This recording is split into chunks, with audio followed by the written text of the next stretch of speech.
बस बस आहे. तुम्हाला पाणी देऊ का मी प्रतिमा आत्या? हा, तुम्हाला शांत वाटेल.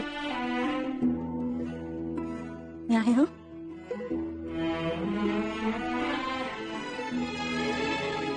शांत वाटतंय आता? प्रतिमा आत्या, तुमचा अपघात होईपर्यंत ना तुम्हाला खूप माणसांची सवय होती. तुमच्या माहेरी सासरी सतत माणसांची वर्दळ असायची. घर नेहमी भरलेलं असायचं. आणि ह्या घरातल्या माणसांचा तुम्हाला त्रास होणार नाहीये.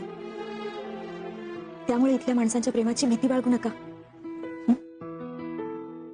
बरं, मी आता बाहेर जाते, तुम्ही आराम करा. आणि तुम्हाला जर काही हवं असेल ना तर तुम्हीच बाहेर या. तुम्ही जर स्वतःहून बाहेर आलात ना तर सगळ्यांना खरंच खूप आवडेल ते. बर, आराम करा. मी आलेच. आता ठीक आहे ना? हो. सॉरी सायली, मी ऐकायला हवं होतं तुझा. तू नको म्हणत असताना सुद्धा आमचे फोटो मी प्रतिमाला दाखवले. तिच्या चेहऱ्यावर असा भाव होता ना की जणू काही मी हल्ला करणार आहे, तिच्यावर शत्रू आहे तिचा. प्रतिमा आत्या घाबरल्या, ह्यात तुमचा काहीच दोष नाहीये. त्यांना हे घर, इथली माणसं सगळं सरावाचं नाहीये. आणि कदाचित इतकी वर्ष त्यांना कोणाचा फारसा सहवासी लागलेला नाहीये. त्यामुळेच कदाचित त्यांना आता सगळे नकोसे वाटतात. तू सोडून तू तिच्यावर एवढी काय जादू केली आहेस कोणास ठाऊक.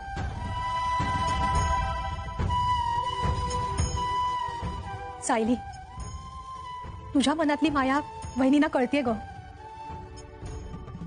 पण भाऊजींच्या मनातलं प्रेम त्यांच्यापर्यंत का पोहोचत नाहीये देव जाणे. मला असं वाटतंय की आता आपण प्रतिमा आत्यांच्या कलाने घ्यायला हवं. तू तसंच म्हणणार ग, पण माझी आई मला ओळखत नाहीये. त्याचं मला किती वाईट वाटतंय ना, हे तुला नाही कळणार.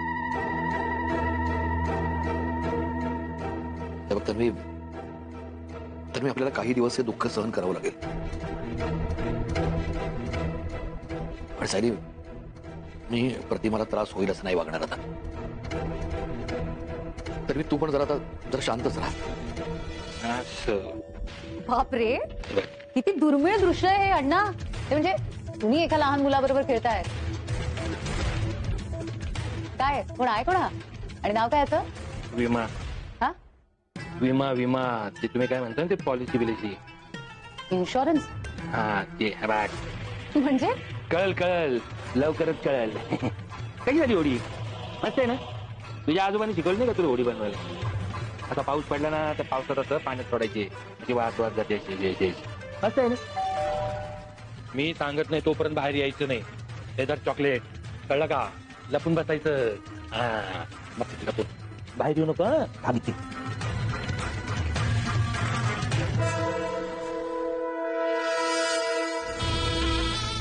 या नमस्कार सर.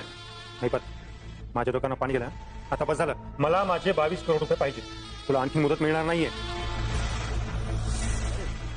काय झालं? अरे वहिनीचा पायगुण फळला असं म्हण.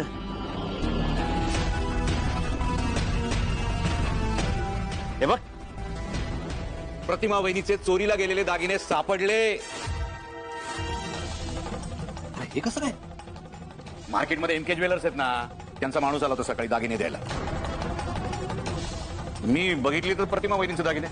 म्हटलं हे तुमच्याकडे कसे काय? तर म्हटला तुमच्या मिसेस पॉलिशिंगला दागिने देऊन गेल्या, त्याला बरेच दिवस झाले. त्या घ्यायलाच आल्या नाहीत म्हणून तुम्हाला हे द्यायला आलो. आता बोला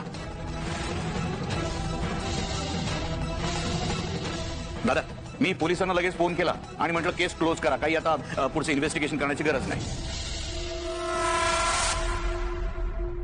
आणि लगेच तुला हे दाखवायला घेऊन आलो दागिने. अच्छा, म्हणजे सुमन काकीने ते दागिने दिले ज्वेलर्सला पॉलिशिंगसाठी आणि विसरून गेली. हा, हे पण हे असं कसं काय होऊ शकतं? अरे प्रताप, सुमनला ओळखत नाही का तुम्ही? हा, किती वेंधळी आहे ती माहिती ना सगळ्यांना. मग अहो पण सुमन, तू एवढी महत्वाची गोष्ट विसरलीस. काय बोलायचं आता? हा, म्हणजे दागिने चोरीला गेलेच नव्हते? नव्हते, तेच तर सांगतोय. हे सुमननी सगळी गडबड करून ठेवली. सुमन, तुला आता तरी आठवतंय का? हा, घुस दिले होतेस ना? हा, हो हो हो हो, मीच दिले होते, पण नंतर विसरून गेले. घ्या. तुझ्या असल्या फालतू गोष्टीसाठी ना माझ्याकडे अजिबात वेळ नाही. चुपचाप माझे पैसे परत दे. असं काय करताय तुम्ही? त्या वस्तूला फालतू म्हणताय? अहो आधी बघा तर खरं ती चीज वस्तू काय आहे. थांबा मी दाखवतो, थांबा. हा इथं कसा? तू माझ्याकडे कसं काय? इथं बस आहे. कसं आहे ना शेठ, पैसे कमवण्याच्या नादामध्ये आपलं लेकरू शाळेतनं घरी गेलंय का नाही ते पण बघायला तुम्हाला वेळ नाही. पण या हातांचं काय करू तेच कळत नाही. लय शिवशिवतात. नरडं दिसलं की लगेच आवळायला थांबतात. त्यात असं बारकं नरडं असलं तर लगेच आवळलं जातं. प्रतिमा आली आणि तिचं स्त्रीधन पण सापडलं. प्रतिमाचा पायगुणा आहेच तसा. पण सुमन, तू सुद्धा नीट लक्ष ठेवत जा बाळा. हा, सगळे किती खुश आहेत. मी सिनियरला खूप वर्षांनी असताना बघतोय. आता हा टॉपिक कसं काढू? जी डेड बॉडी मिळाली होती ती इन्व्हेस्टिगेट करायला पाहिजे आपल्याला. भाऊजी, आपण वहिनीला पण घरी घेऊन जायचंय ना?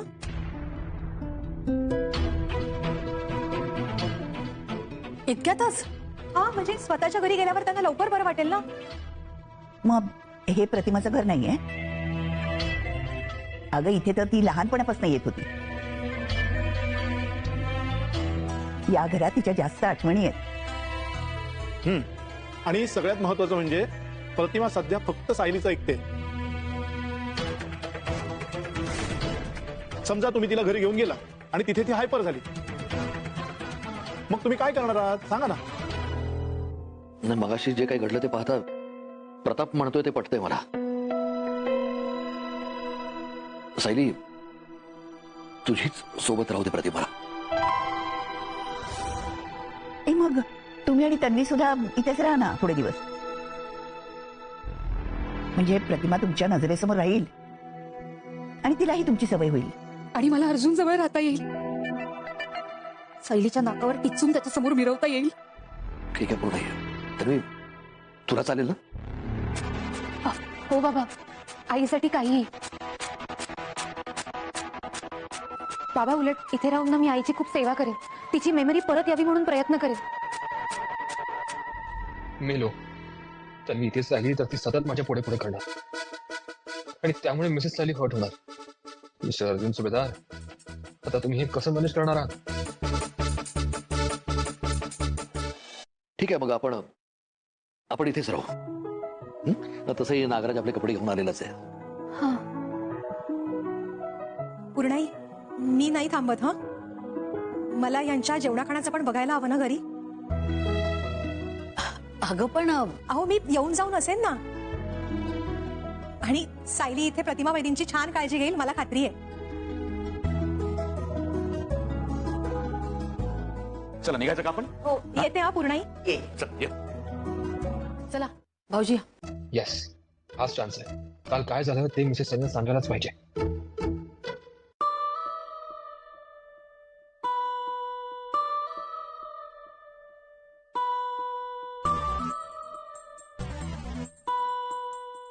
सायली, माझं मला काय म्हणायचं? काय बोलायचं?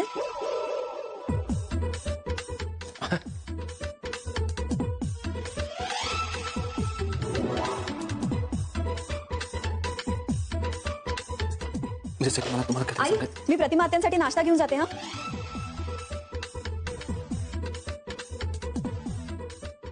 सायली, ऐका बस. सायली, पण समजा तुमचा नातू शाळेतनं घरी जाताना रस्त्यावर त्याला एखाद्या ट्रकने उडवलं तर काय करणार तुम्ही? नाही तर स्विमिंग पूलमध्ये तुमचा नातू गुडघ्याभर पाण्यामध्ये खेळत असताना तर तिथंच बुडून मिळाला तर केवढ्यात पडणार आहे तुम्हाला? हे बघा इन्व्हेस्टर साहेब, मी अतिशय गरीब आणि प्रामाणिक माणूस आहे. 113% तुमचे पैसे बुडवणार नाही. कळलं का? काय आहे ना, ज्या आश्रम शाळेच्या जागेवर आमचं बांधकाम सुरू होणार होतं ना त्याच्यावर आलायच ते, त्यामुळे झालंय जरा लफड. त्यामुळे तुम्ही इथं बसू नका. जरा कळ सोसा, जरा, नाही तर याला जास्त कळ सोसावा लागेल. मेपाट मग आता ठरवा, 22 कोटी लगेच पाहिजे का ही चीज वस्तू नीट राहिली पाहिजे? तुम्हाला दिलेला शब्द 113% पैसे कुठे जाणार नाही. डोक्यावर बसू नका. हं? परत ये. हा? त्याची काही गरज नाहीये.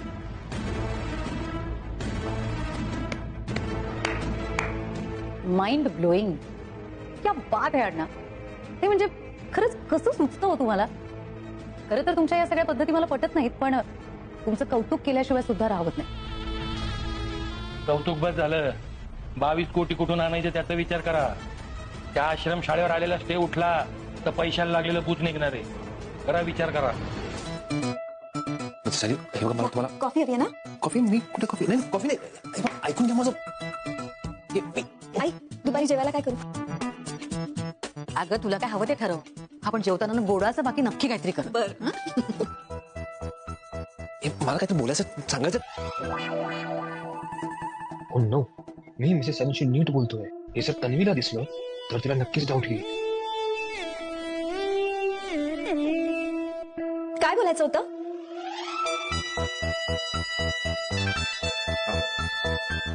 काय बोलायचं नाही मला.